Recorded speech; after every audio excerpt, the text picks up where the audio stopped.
Okay, I think we've got the recording going on. I was going to talk today about finishing up on some of my details on the Maui tournament and Magic Johnson and Dean Smith, the old veteran coach of the North Carolina dynasty. But something came up to change my mind. And last night I was on the internet looking at the news, and I saw the governor of the state of New York, come out and say there's going to be extreme weather. It's going to bake the nation. It's a heat wave. It's going to be 100 plus. The New York governor held a press conference about this and said everybody should go inside for the next week. And folks who don't have access to air conditioning, which I assume meant some of the homeless people, should go to the library or go to another government office that has air con. Of course, those places aren't open all night. The reason I'm talking about this is because this has been going on in Thailand for over a year. When my daughter and her husband and my two grandkids came to Bangkok for a week and stayed at a hotel, it was over 100 degrees.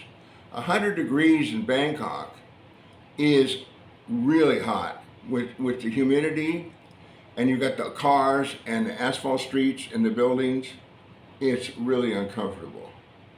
So we all stayed in the hotel the whole week except for one. We went to the swimming pool, and we went out to dinner one night in an Italian place close by. And they all went to an elephant event by the river where they could get their pictures taken with some elephants. I didn't go because, I've been here before. That was it. And it was only 100 degrees. And as I mentioned in my very first vlog, we had temperatures here. I'm up in eastern Thailand, up in Agland. I'm not anywhere near the cities. I'm in the country. 104, 106, 107. Day after day after day. And that's with humidity, Thai humidity. And that was in the past. We had a dome, a heat dome. Okay? Now they're talking about a heat dome last night over New York City. And they also said, Stephen Colbert came on his nightly show and said 256 million Americans are going to be impacted by this heat. And it's going to be, it's going to be 103 to 107. 103 to 107. Okay? So, what's going on? This is the new normal? Is that what we've got? What's going to happen next year and the year after and the year after when it's 110 or 111, 112? Philippines had 120 degrees temperature about 2 weeks ago.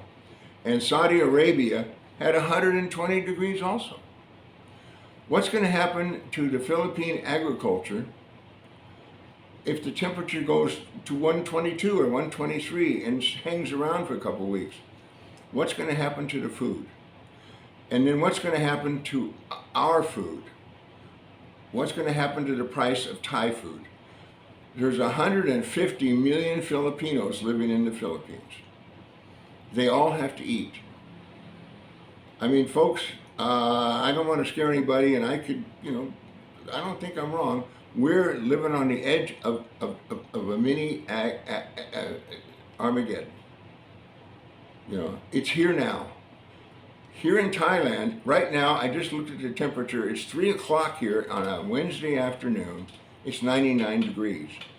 I turn on the air conditioner at 7:30 in the morning when it's 80. It's been like this for week after week after week after month after month after month. There's been no relief. 80 degrees at night, 99, 100, 101 all day long. My electric bill has gone up by 30%. Running the AC. I turn on the AC at 8 o'clock in the morning. And a personal aside was my son Spencer, who's 14. We set him up with a teacher, a school teacher, a Thai lady, to teach him one-on-one Thai on Saturday and Sunday. Now, I was over in Hawaii visiting my family about 2 weeks ago, and my son called me. I said, "How's your Thai teacher doing? How are you doing with your Thai?" He said, "She canceled. She canceled for the whole week."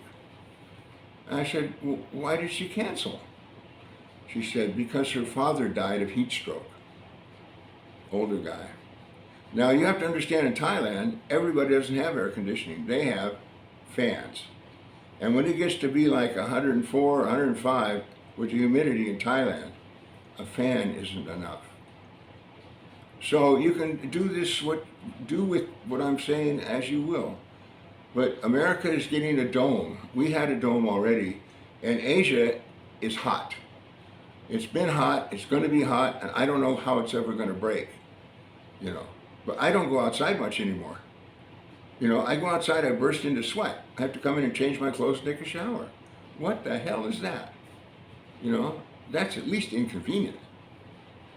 Okay, so let me look at my notes and see if there's anything else I want to talk about here. Oh, the classes are being canceled, the schools are being canceled in New York, and I assume it's going to be all over the East Coast.